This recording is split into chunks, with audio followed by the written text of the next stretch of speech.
So, Tracy, thank you so much for chatting with me a little bit today about your personal brand. You are one of the case studies in the book, and gosh, such a fantastic human that everybody who wants to have a better life and a better outlook on life should meet in their life. And so, thank you so much for giving me some time today. And you're in the book for some of the amazing work you've done face to camera, Hmm. video wise, but your story spans much farther than that. So, can you share a little background just about who you are and kind of what brings all of your work together? What do you do, and what kind of is that brand that brings it all together? Hmm. Short little question with a quick little answer. Yeah.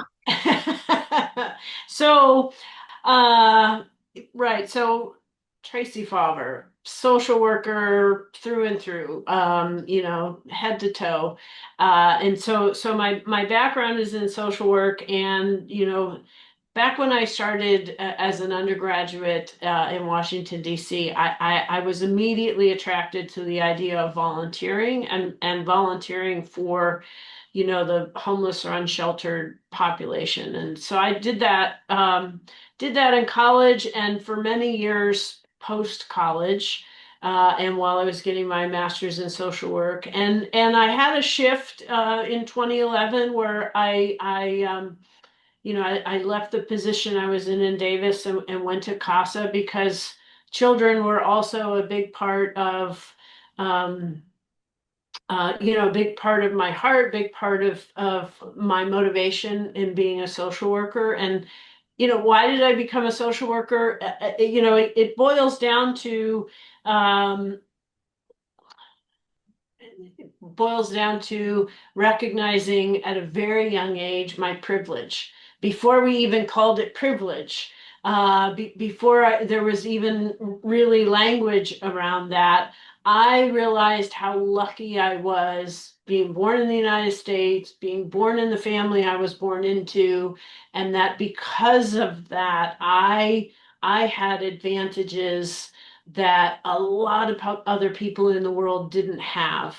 And the way I took that information in was, well, okay, then if I've got these advantages and other people don't have them, I should use that to try to make other people's lives a little better. And so I was always following that direction with adults experiencing homelessness, and then with children in foster care. And I can tell you that the passion I started with as an undergraduate in Washington, D.C., and I'm not going to tell you what year that was because nobody needs to know that exactly. But the passion has never left me, and it's been, the ultimate privilege to be able to work in an area that my heart is drawn to, my head, feels uh, energized and engaged in, and to be able to not just see a difference that I can make, but work around so many other people who are also trying to make a difference in creating a healthier, happier, more just and more equitable world for for us and our kids and future generations to live in. You know, I'll just say, having known you for so long, there's so many people out there that are working toward that same thing. And what a great thing, right? But Mm, you stand out so much because you have a really special approach. You frame things in a way that gains compassion first, right? And I mm, think that, what are you pushing against? What are common assumptions that you're pushing against when you use story to kind of reframe people's thinking? yeah, You've said so many times to me, if only people could hear this story. Could you yeah. expand on that a little? When I was an undergraduate in Washington, D.C., my mother came to, I think it was probably pick me up at the end of my year in college.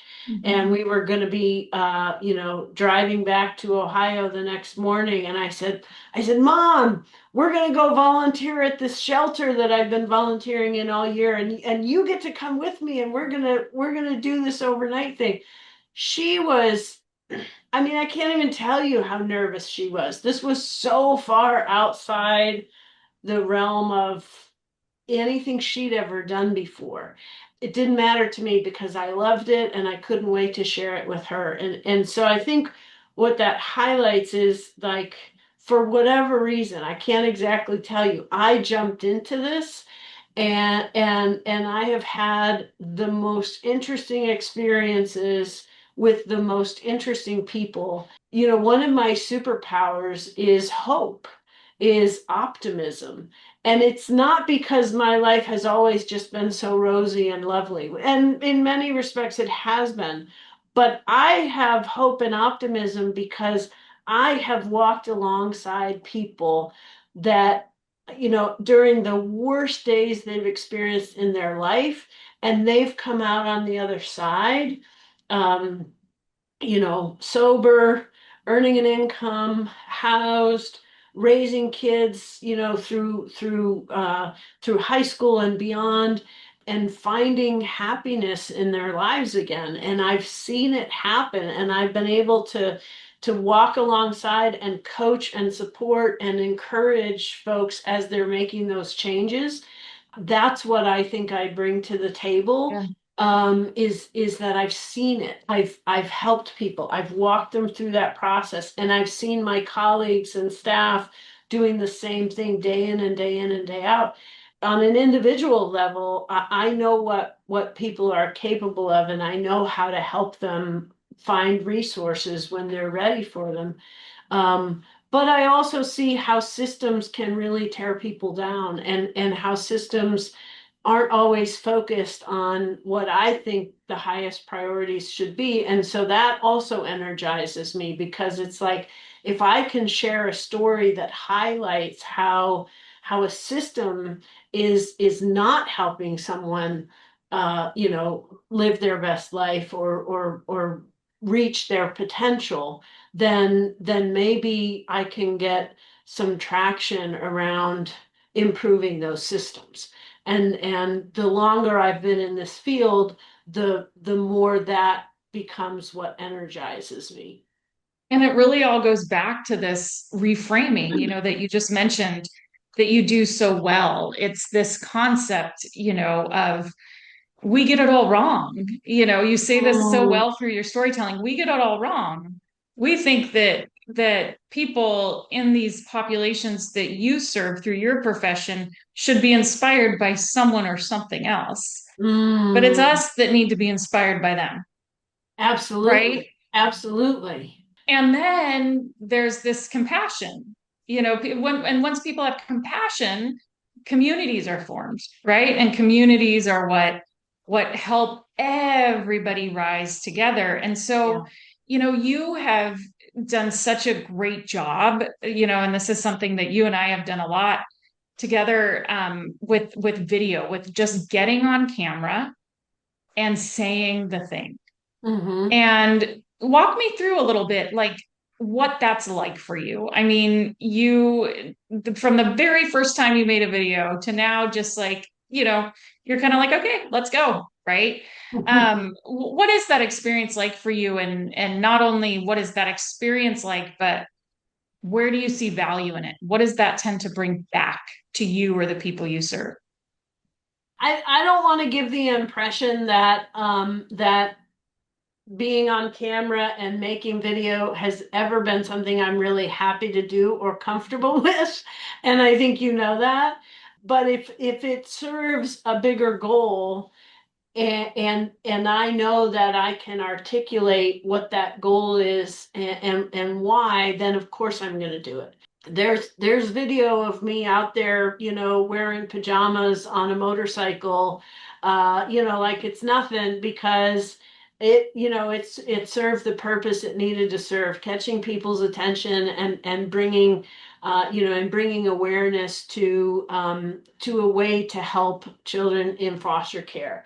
The longer I've done this work, the more comfortable I get talking about it. And I know that when I talk about the work I do, my passion comes out. I've received that feedback enough times that I know I can speak about my experience as a social worker working with these populations of people with a kind of passion and authority that just doesn't exist in many other spaces. It's a unique experience that I can share, and video is obviously going to be one of the strongest ways to share it. So I'll put my discomfort aside. I generally don't watch what I make. But if I have somebody telling me, hey, that's awesome, we're going to put it up, then I'm totally okay with that Mhm. because it serves a larger purpose. And that's pretty much what my life has been about, is trying to serve a larger purpose. And that's just it, right? When we're serving, when we have that message to spread, it becomes maybe a little easier, right? Mm, And sure. and like you said, your whole persona is about, dare I say your service first personal brand is about, Uh, that's at least what we call it in the book, is about this understanding, this rising up with compassion together. And so is there a moment in time where you started thinking, okay, showing up, speaking out, the things that I do, within the frame, right? I mean, you're not speaking out about, a population of, giraffes in, wherever, right? You're right. within your frame of your cause, your brand, Yep. your social work and helping. And is there a time where you're like, wow, this is really gaining some traction, this is really helping? I've had the advantage of being able to work with you and being able to kind of, plan out campaigns and think about what messages we're going to get out there. You can't just put a message out there once and hope it's going to go viral. You've got to keep plugging away at it. It's the growth in views, in followers, in donations, which as a nonprofit, that's always been a really important metric for us. But also just in relationship. When I put myself out there in any way, shape, or form, speaking publicly or doing a video or a social media post, I'm inviting connection, because I know that it's through that connection that change happens, right? It's through connection that all the best things in my life have ever happened. It's sometimes hard to trace exactly what was the source of today's connection, what was the source exactly that brought us together, or this donor here, or this grant here, or that follower. But I know that putting things out there, with integrity, with honesty, with compassion is going to bring the right elements in connection to me and in connection to the mission that I'm serving. And so I'm pretty open and willing to do whatever it takes, to help make sure that our mission is getting out there, that our message is getting out there, and that people that are looking for similar connection. There's so many people in our community that are looking for a way to be connected to a service, a support, an organization that's doing good work. That, of course I need to put that message out there because I need to help them find us as well. Your consistent impact certainly leads to so much opportunity, yeah, for the people you serve. And as you said, it's the consistency, right? It's that build up over time that all of a sudden it's like, oh, these cool things are happening around me. Mm-hmm. um that's what's supposed to happen, right? Right. Right. Um, so, one thing about a brand is it's portable with you, the personal brand, even though it's not necessarily about you, right? Mm-hmm. It stays with you. And so in Mm-hmm. 5 to 10 years, what kind of impact do you hope to be making as your brand evolves? What's really become clear to me in my current position, working with folks in Davis who are experiencing homelessness and, trying to pick up pieces of their lives so they're living their best life. What's become really clear to me is that it is 100% about the opportunities that are available and matching people to those opportunities when they're ready to take them. So in 5 to 10 years, what I hope I can look back and see is that we really helped the community open up opportunities right and left in a lot of different areas, in a lot of different organizations. We got better and more efficient at making those opportunities available to folks when they were ready to take them, that there are more of those opportunities so that when folks say, okay, I need to make a change, it becomes really clear how the community is supporting them along that path to change. When I talk about helping folks who are unsheltered or children in foster care, the fact of the matter is all of these themes are universal. Any of us could end up in a difficult situation, sleeping in a tent, or knowing children that have been taken out of their home and placed in foster care. That could happen to any of us anytime, and we need to recognize that. And because these are universal themes, any opportunity that we give someone to to live better, to live healthier, to accomplish their goals, it's helping all of us. And I want my children and my grandchildren to live in a world that gives them plenty of opportunity, not taking it away, but opening those doors for them, for their friends, for everyone in the community. So can I accomplish that in 10 years? Absolutely. You just watch. I'm fortunate. I'm so fortunate that you're doing it because you make the world a better place. Um, Tell So me, do you, Vanessa. oh, thanks. Now I'm blushing. Right back to you. Tell me, what advice would you give someone at a stage in their journey where they're like, man, I have an idea and I really want to try to do some brand building. I'm nervous. What would you say to do? What could they do to just, take that first step? What did you maybe find helpful for yourself? Frankly, what I found really helpful was having an encouraging friend like you in my corner. You're probably not going to be available to everyone who reads your book and everyone who sees this video, but having a really good friend, family member who's like, who you can brainstorm ideas around and who just encourages you and says, you know what, you can do this. Go out there. I don't I don't know that I would have had the courage to put myself out there, especially, on video and social media without some encouragement to do so. And that's just, to kind of get you over the first kind of scary barrier of, oh my gosh, what is this going to mean? Once you do, it's pretty easy. You don't even really think about it anymore. It's kind of like when you get up and you're doing a public speaking, whether it's in front of 10 people or 20 or Hmm. 100, there's always those nerves and that, oh my gosh, am I going to make a fool of myself? But then you go and do it and you're like, you know what? That wasn't really that bad. And I saw all those friendly faces in the audience, and that was kind of cool. And I'm not scared to do it anymore. And that's been my experience, that once I put it out there, it doesn't have to be perfect. But I kind of just let it be and then keep going.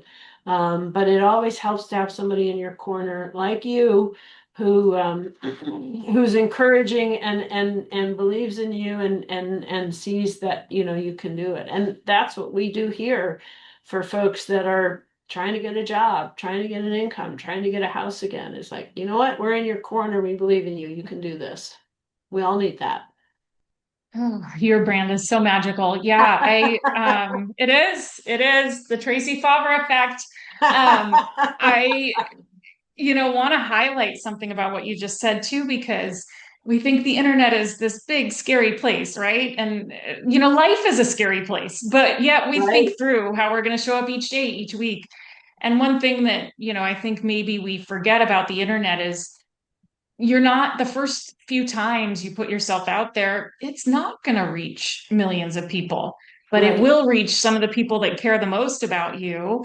And they right. are those most encouraging, friendly voices. So it's almost like a lab. You have Yeah. your most forgiving audience when you're first starting out, and they help guide you of like, this was great. This Mhm. one, like, you can just let that behind, or, but in such a loving, encouraging way, right? That Yeah. then by the time your impact is growing and traveling in that way of who are you serving, what stories are you hearing, not necessarily millions of followers, right, but like what are you achieving, all of a sudden they've helped you get to that best version of yourself, which I think is kind of a cool parallel thing, and I'm so glad you brought that up. Absolutely. Yeah. Yeah. I mean, you know, the internet is not the best place for connection, but on the other Mhm. hand, connection is what makes it all work and what helps us get the best things done. And so,